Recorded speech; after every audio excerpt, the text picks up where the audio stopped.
俺ってもしかしたら男の人が好きなんかなとかって思い始めたなんかきっかけとかってあった？で、マミーにカミングアウトするのが一番怖くて。うっくんがね、カミングアウトした時の話をしようんよ。なんか、俺ゲイとして生きていけるわ、みたいな。オーストラリアと日本ってそういう違いある？その LGBT の世界って。俺が今までカミングアウトして一番嬉しかったのは、皆さんこんにちは。大家族フォーサイスケの長女のいおりです。まず最初に、今回大家族フォーサイスケの YouTube チャンネルが登録者2万人に、達しました。皆さんありがとうございます。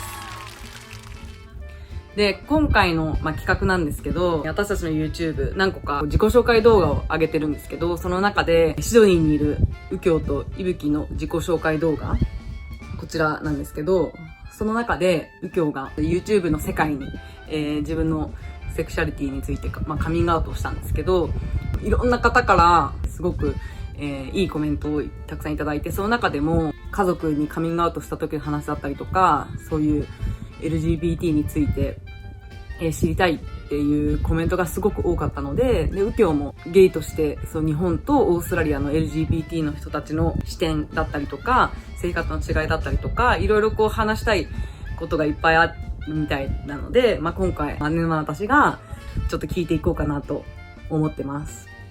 なので早速シドニーの、右京につなげたいと思います。あ、より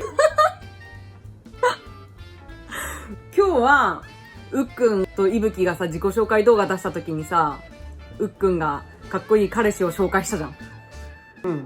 で、それで結構コメントがいっぱい来とって、家族へのカミングアウトストーリーだったりとか、うっくんが思うLGBT についてだったりとか、そういうの知りたいですっていうコメントがすごいいっぱいあったんよ。そう。だけ、ちょっといろいろ質問していこうかなと思ってます。素晴らしい。じゃあ、俺もスペシャルゲスト呼ぶわ。お、スペシャルゲスト？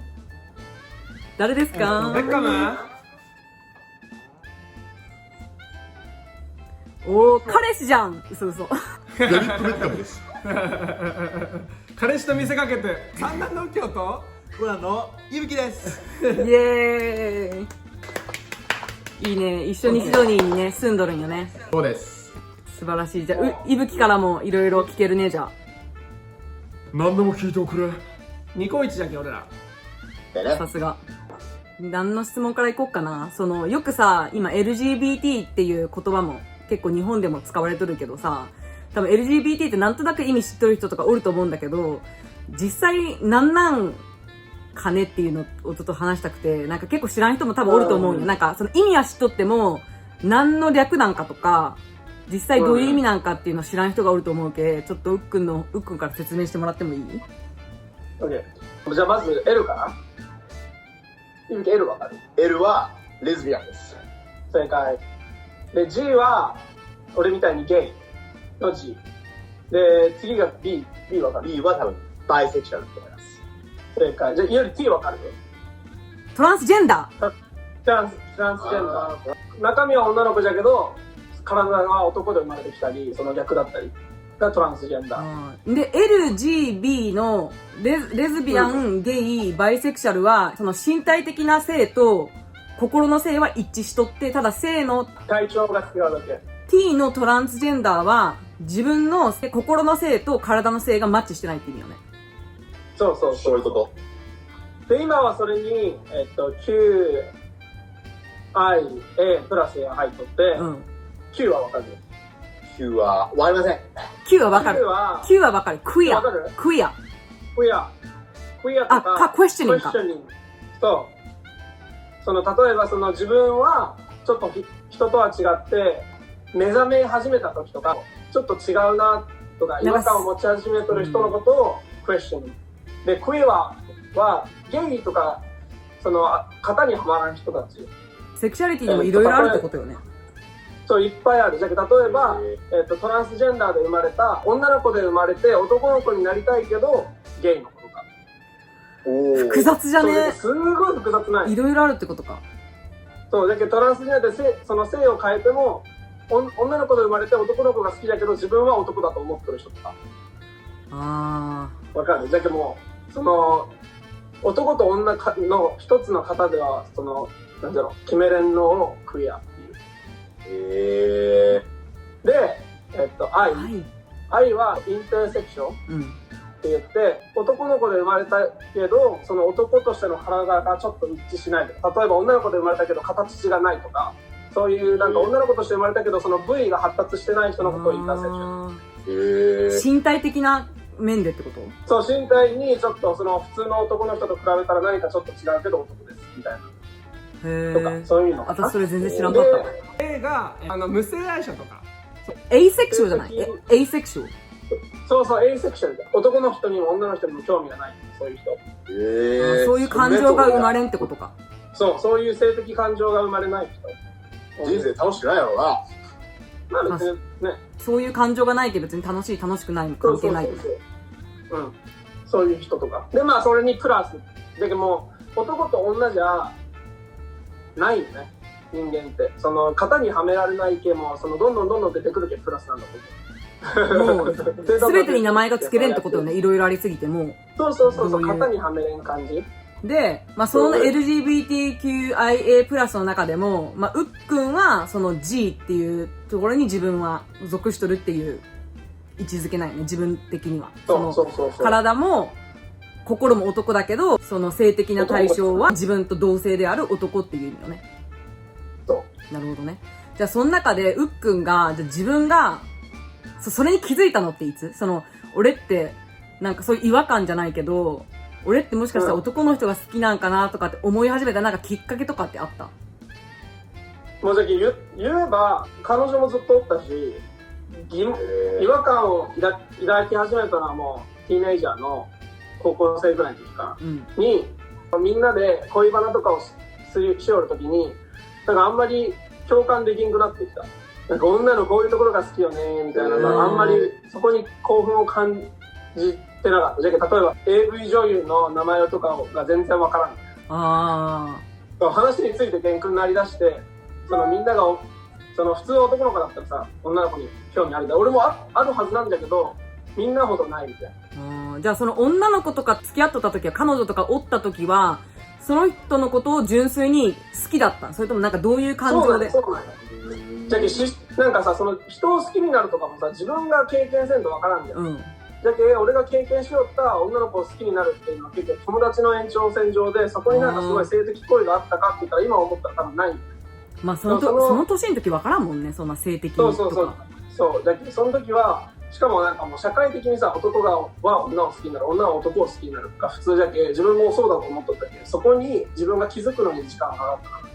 ティーネイジャーの時か。だけど大体16、17ぐらいで違和感出たから、あれ俺ちょっと人と違うかも。でもそれでも自分のことをゲイだと思ってなかった。その時は違和感っていうので、自分がこれはゲイだなってこう確信した瞬間ってあった？のは18歳ぐらいの時に、性行為が成功しなかった時。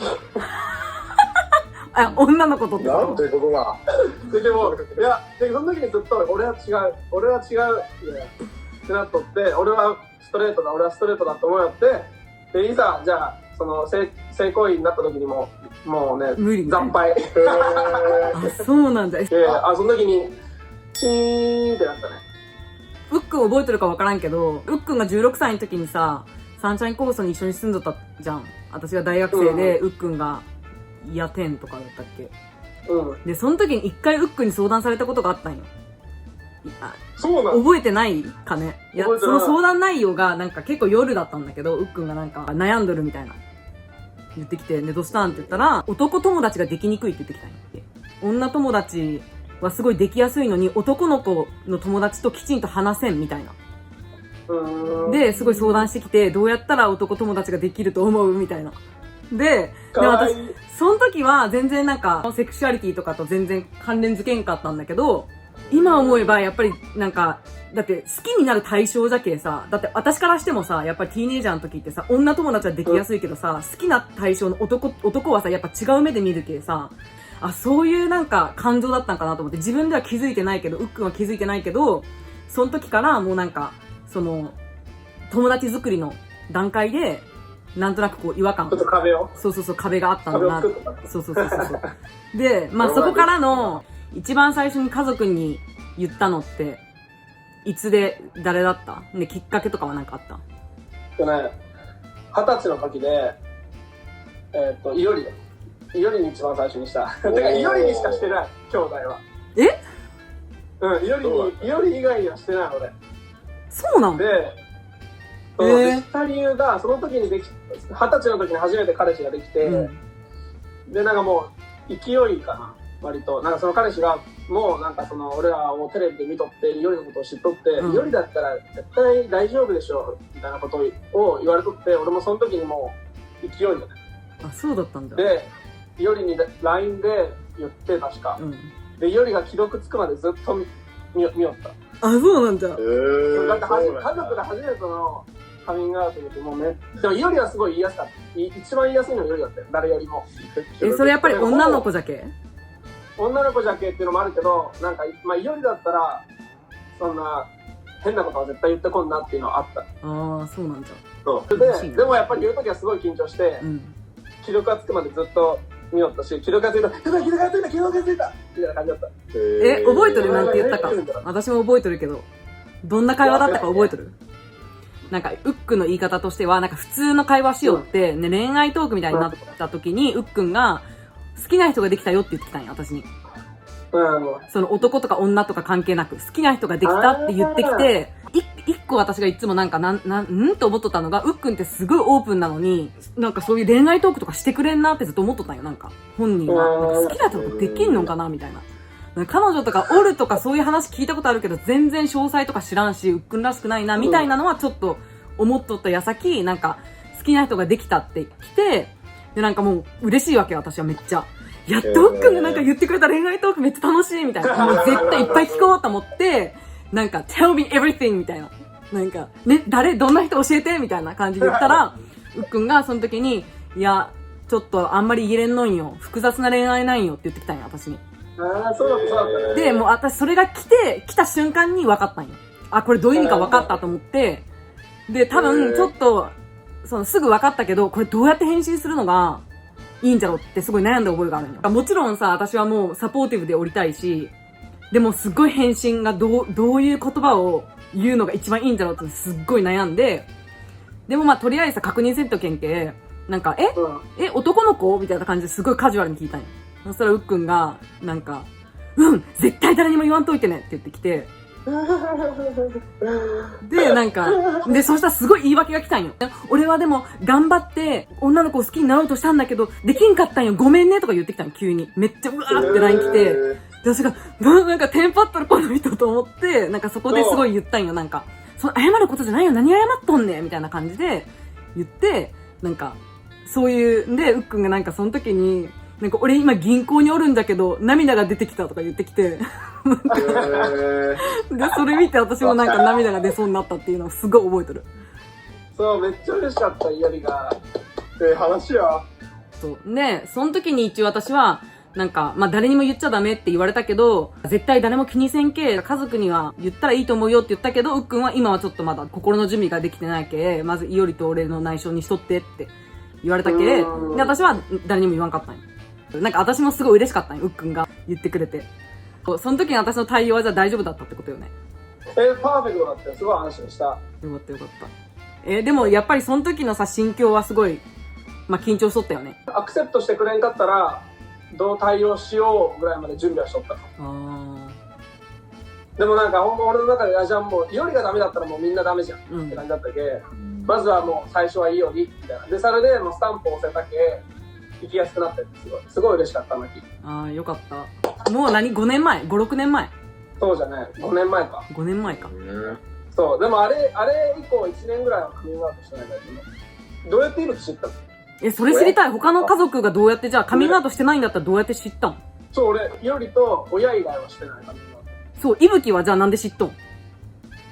俺はどうやって知ったかというと、次男のね、オリト君が、なるほど。多分自分でファインドアウトしたみたいで、もう兄弟全員にバッって言っちゃったんでね。あ、そうなの？そう、確かね、オリトとエイ君は俺の携帯を見たい、どっかで。多分、なんか俺に女の話が全然ないけ、こいつはどう恋愛しとるんじゃろうって気になったのかわからんけど、俺の携帯をこうやって多分見て、でそれでまあメッセージはたくさんしとったけどさ、俺、男と。うん。だからエイ君はなんか言ってきた。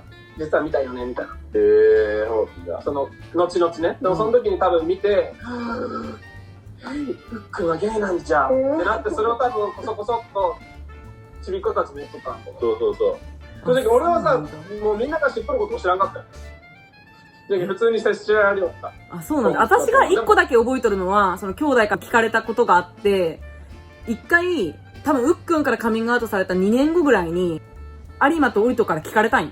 ベッドルームに呼ばれて、相談があるって言われて、うっくんがゲイだと思うって言われたんよ。でも私はさ、その時、まあ知っとるし、でも言っちゃダメって言われとったけさ、知らんふりをして、別にそうでもいいでしょみたいな言ったんよ。で、さ、有馬とオリトが、いや別にいいけど言ってほしいよねみたいな言っとって、で、私、その後多分、右京に言ったような気がするんよ。なんか、言っとくけど、オリトと有馬知っとるような気がするよ、みたいな。なんかそういう話してきたっけ、うっくん言えば、みたいな、一応言ったんよ。でも、その後、カミングアウトしたんかしてなかったんか知らんかったっけ。じゃあ結局してないんじゃ、ちゃんとした子。なんかね、男兄弟だけど、わからんね。なんか、かしこまって言えれんかった。なんか、実は俺、ゲイなのね。って言えんかった。なんか内心、誰か言ってくれんかなみたいな感じだった。あ、そうなんだ。じゃあ私言えばよかったね、もうちょっと。だってあの時絶対言っちゃダメって言われたけどさ、言わんかったんだけど。なんかその時は言ってほしくなかったけど、シドニーに来てからオープンだけどさ、みんな。その、例えば、そのゲイのカップルが、シドニーの街手つないで歩いとっても全然普通だし、で、シドニーに来てすごい価値観が変わって、あ、俺、別になんか拡散でいいんじゃ、みたいな、ここだったら。ってなって、それでどんどん自信がついて、で、21歳の時に、実家に戻った時に、マミーにカミングアウトしたい。どうやって知りたい。で、マミーにカミングアウトするのが一番怖くて、俺、一番マミーと仲いいけ、家族で。結局これ、マミーがアクセプトしてくれんかったら俺もう終わりじゃんって思って。で、自分のセクシュアリティに疑問を持ち始めたぐらいの時に、マミーがそのゲイって言葉に対してあんまりいい顔をしてないのを覚えとって、それを鮮明に覚えとってすごい怖かったよ。で、それでずっと危険かったんだけど、その21の時にシドニーに住み始めてから一回実家に帰った時に言ったんやね、マミーに。その2人でカフェに行って。これ初めて聞くの。そしたらマミーが、もう、ってめっちゃ喜んで。あ、そうなんじゃ。そうで、それがめっちゃ嬉しかった。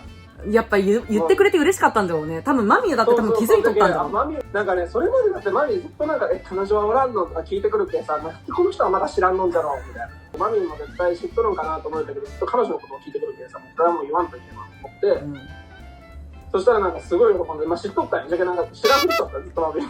あ、そうなんじゃ。そう。じゃあ逆にうっくんからしたら、知っとるよみたいな雰囲気出してほしい。その方がやりやすい。そう、俺はね、その方がなんかちょっとやりやすかったけど、マミーにさ、その、今日ゲイなんみたいな感じで来られるともう、すごい嫌じゃけさ。だけどそれですごい勇気が必要だったんだけど、ほんま行ってみるもんじゃなと思った。いや、マミーもじゃあ嬉しかったぞね。今でもなんか人生で一番の思い出。その日はね、すごい嬉しかった。私もずっとなんかマミー、なんか一時期から多分マミーにもオープンにしとんじゃなって分かった時期があって、あ、どっかでカミングアウトしたんだろうなとは思っとったけど、まあそれ詳細聞いたことなかったんよ。でも、その前からなんか、あ、マミーって絶対これゲイって言っても大丈夫だなって、なんか、それかマミーがもしかしたら気づき始めた頃を覚えとってっていうのも、マミーが私にいろいろ聞いてきたことがあった。なんか温泉に行った時に、なんかうっくんの話じゃないけど、ゲイについて、すごい聞いてきたことがあって、ゲイってさ、こういうことみたいな。すっごい聞いてきて、でもマミーの聞き方が知りたいだけで、おそらくその時にもしかしたら右京ってゲイなのかなって自分で思っとって、でも、まあ自分から言いにくいじゃんね。いより右京ってゲイなのとか、私が知っとることも知らんけさ、多分マミーなりにそれはなんか、いろいろ気づいたけど、多分調べとる時期があったんだろうね。その時に私は悟ったんよ。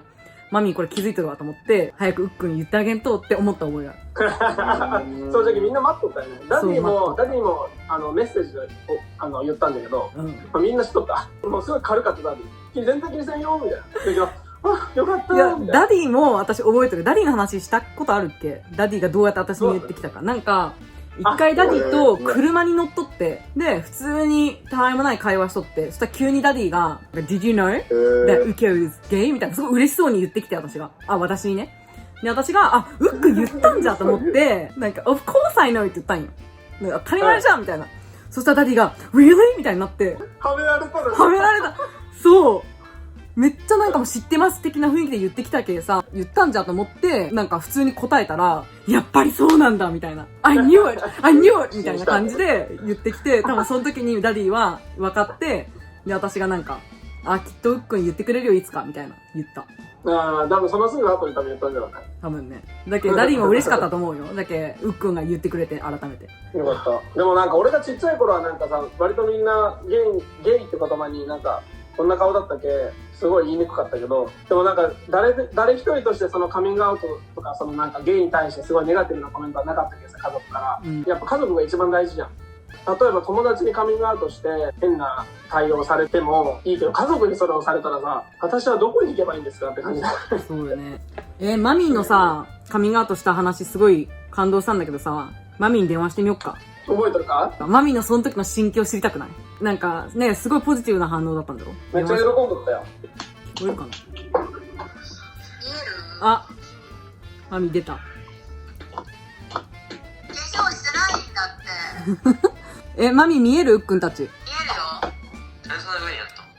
上からの方がシワが見えるの。マミーにね、聞きたいことがある。聞きたいこと？伺いたいことがあります。何今ね、うっくんと話しよって、うっくんがね、カミングアウトした時の話をしよんよ。あ、本当だよ。ウリこれ持ってた。手がしんどくなった。はい。長くなりそう。いや、それでね、うっくんが家族にどうやってカミングアウトしたかっていう話をしよって、今、ちょうどなんかマミーにカミングアウトした時の話をうっくんがしてくれたけさ、マミー側のちょっと話を聞きたくて、覚えとる？いつマミーが気づいた時とかさ、うっくんに言われた時のこととか、どう思ったかとか。覚えてない。覚えてない？全然覚えてない。全然覚えてない。あら、うっくんにとってはすごい重大なイベントだったのに。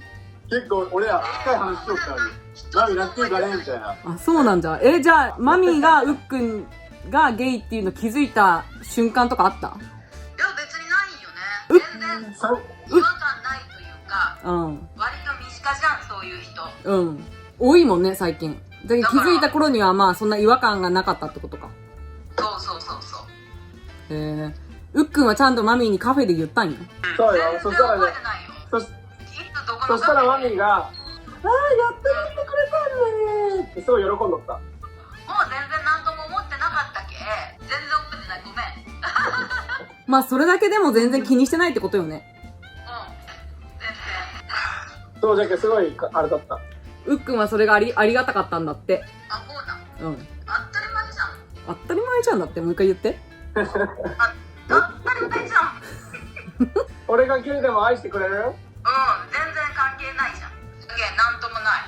ありがとう。おそれが聞きたかった。素晴らしい回答でした。あ、そう？うん。化粧やっぱりしとけばよかったな。マミーは化粧してなくても綺麗よ。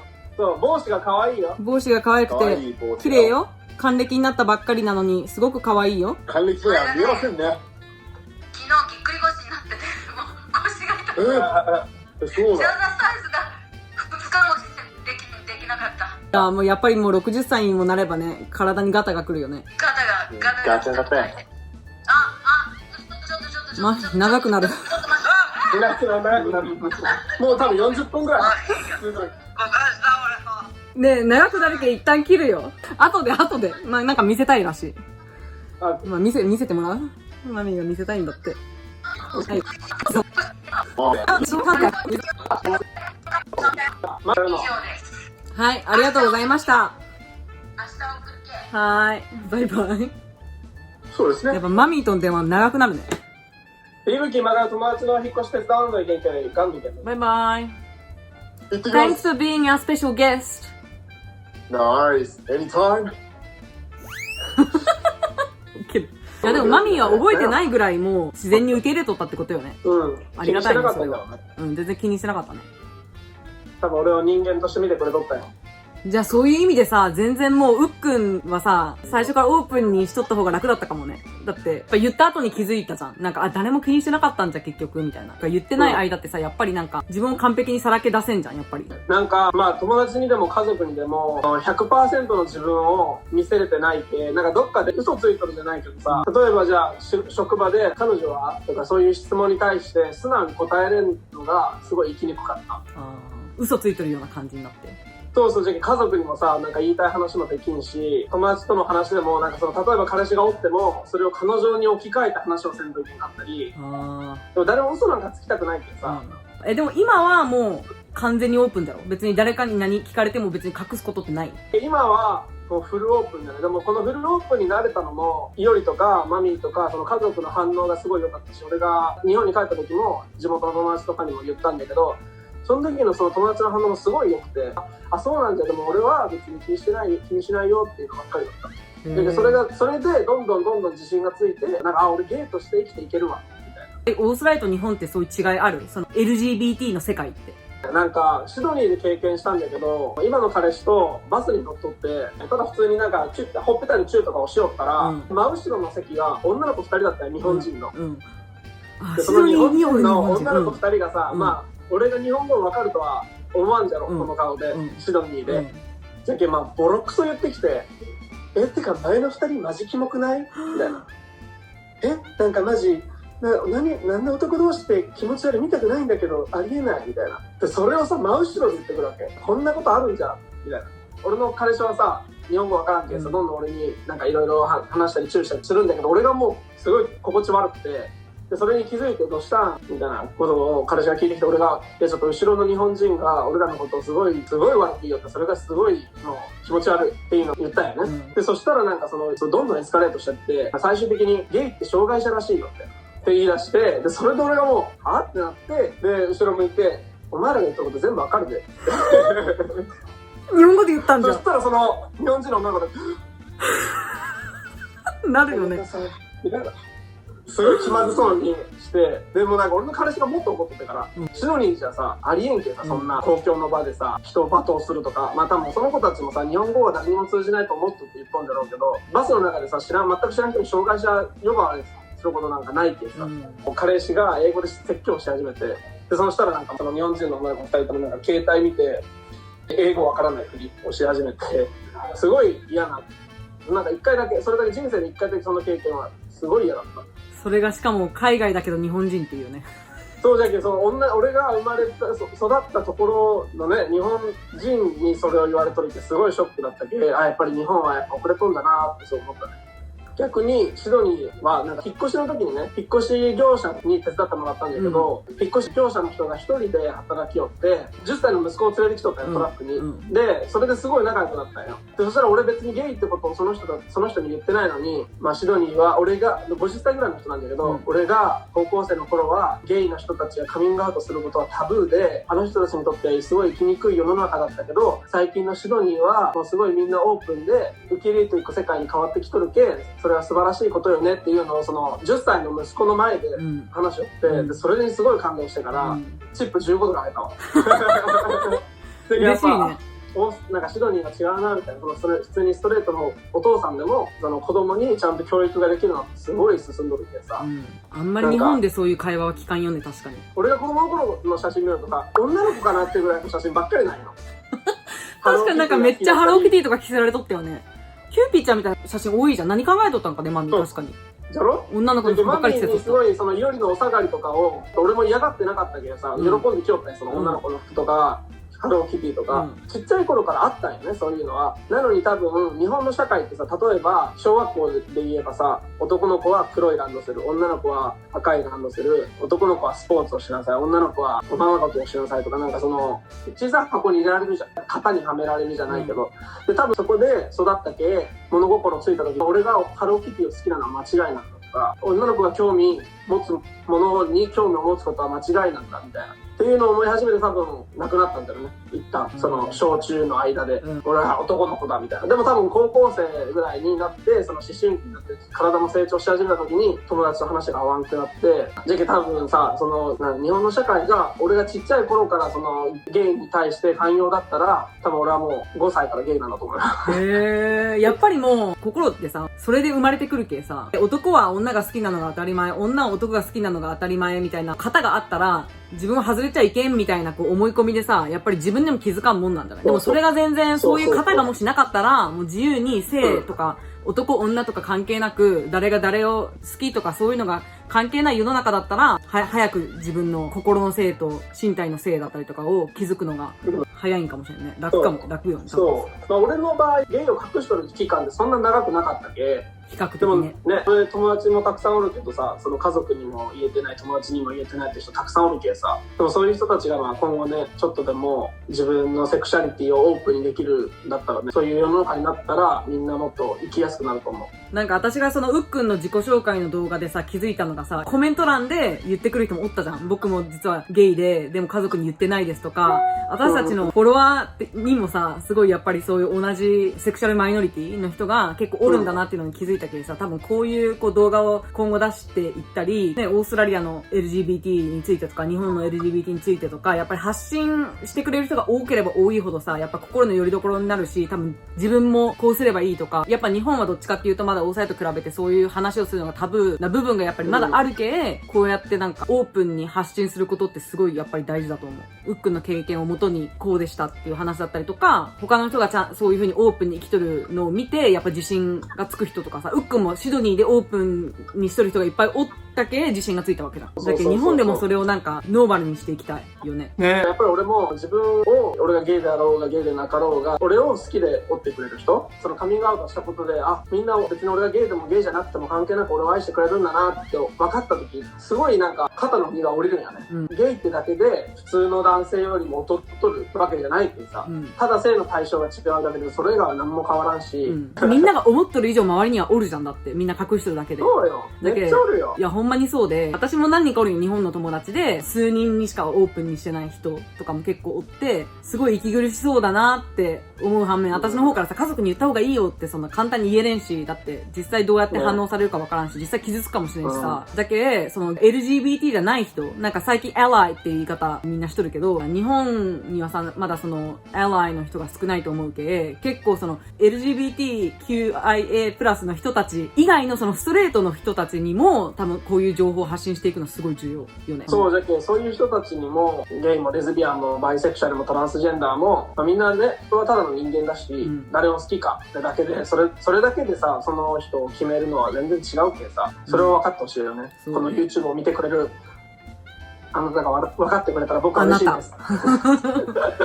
一番最後に、じゃけそういう周りに LGBT の人が少なくて、あんま不慣れな人とかやっぱりまだ絶対おるけさ、日本には。そういう人たちが、周りの誰かからカミングアウトされた時に、一番いい、アライにはどういう反応してほしいん？俺がその今までカミングアウトして一番嬉しかったのは、さっき言ったマミーみたいな反応。ああ、もうありがとう言ってくれて、みたいなのが一番嬉しかった。俺の場合なんかその一回も変な反応されたことはないんだけど、それ一番嬉しかったのは、言ってくれてありがとうね、みたいな。でも、逆に、タブーなことは、例えばその自分があなたにカミングアウトしたからといってその情報をみんなにばらまいていいわけじゃないってさ、そのカミングアウトって人それぞれタイミングが違うし、そのカミングアウトする人にとってはすごい人生でめっちゃ大事なことない、特に一番最初のカミングアウトとかって、ゲイとかレズビアンでカミングアウトするってことはその人だけの権利であって、聞いたその他の人たちが誰かに言う権利は全くない。そういうのはアウティングって言うんだけど、なんか俺は完全にオープンで、別にもう YouTube でも言ってるけどさ、特に誰が俺をゲイで罵倒されようと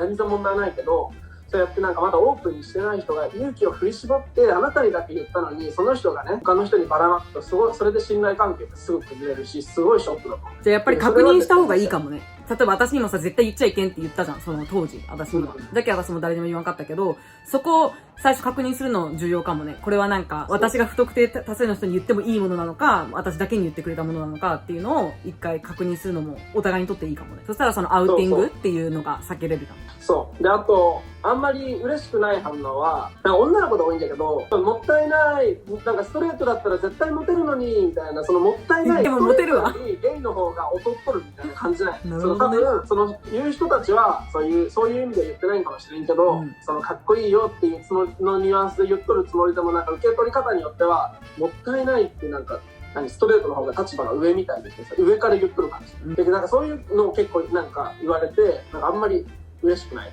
あとなんかゲイっぽくないとかも、ゲイっぽいって何って話。確かにね。あれじゃない、日本のさ、番組とかでさ、おね文化みたいなの結構多いじゃん。だけどそういうイメージ結構あると思う。なんか、LGBT イコールお姉な男性みたいな、やっぱそういうイメージがありすぎて、それがテレビがさ、そういう押しとるけ、そういう。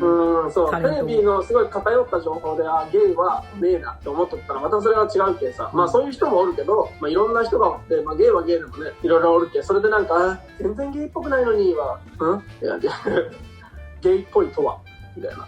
で、まあ、素直になんかそのカミングアウトされた人も、そのカミングアウトをしてくれたってことは、あなたを信頼してますよってことだけ、あなたに自分のことをもっと知ってほしいんですよっていうのでカミングアウトしとるけ、まあ、素直にただその気持ちだけ受け取ってくれて、信仰も深まると思うし。それすごいいいアドバイスだと思う。素晴らしい。もうカミングアウトのプロですね。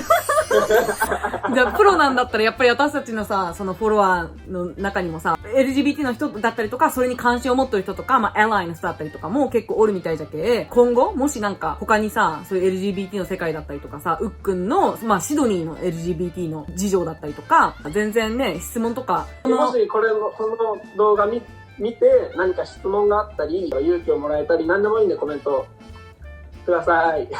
次の動画、彼氏出して。私からのコメント、慣れ初め動画ください。知りたいよね、みんな。夜の彼氏も呼んで、俺の彼氏も呼んで4人でやる。いいね、それ。ズーム飲み会する？一緒しましょう。めっちゃいいじゃん、それ。じゃあそれやろうや。決まり。じゃああれやろうや。who have had ever みたいな。never have I ever。お酒飲みながらやったら、私コントロールできんくなるかもしれない。でもいいよ、絶対楽しいと思う。ソジのショットね。いいね。やば、ソジュか。オッケー。やろう。うっくん今日はありがとう。いろいろ話してくれて。いや、こちらこそ、いろいろ聞いてくれてありがとうね。なんかこれからもね、せっかく YouTube やりよるだけ、このプラットフォームを使ってね、少しでも日本の LGBT のコミュニティに貢献できたら嬉しいかな。素晴らしい。じゃあ、またね。また次の動画で。バイバイ。バイバーイ。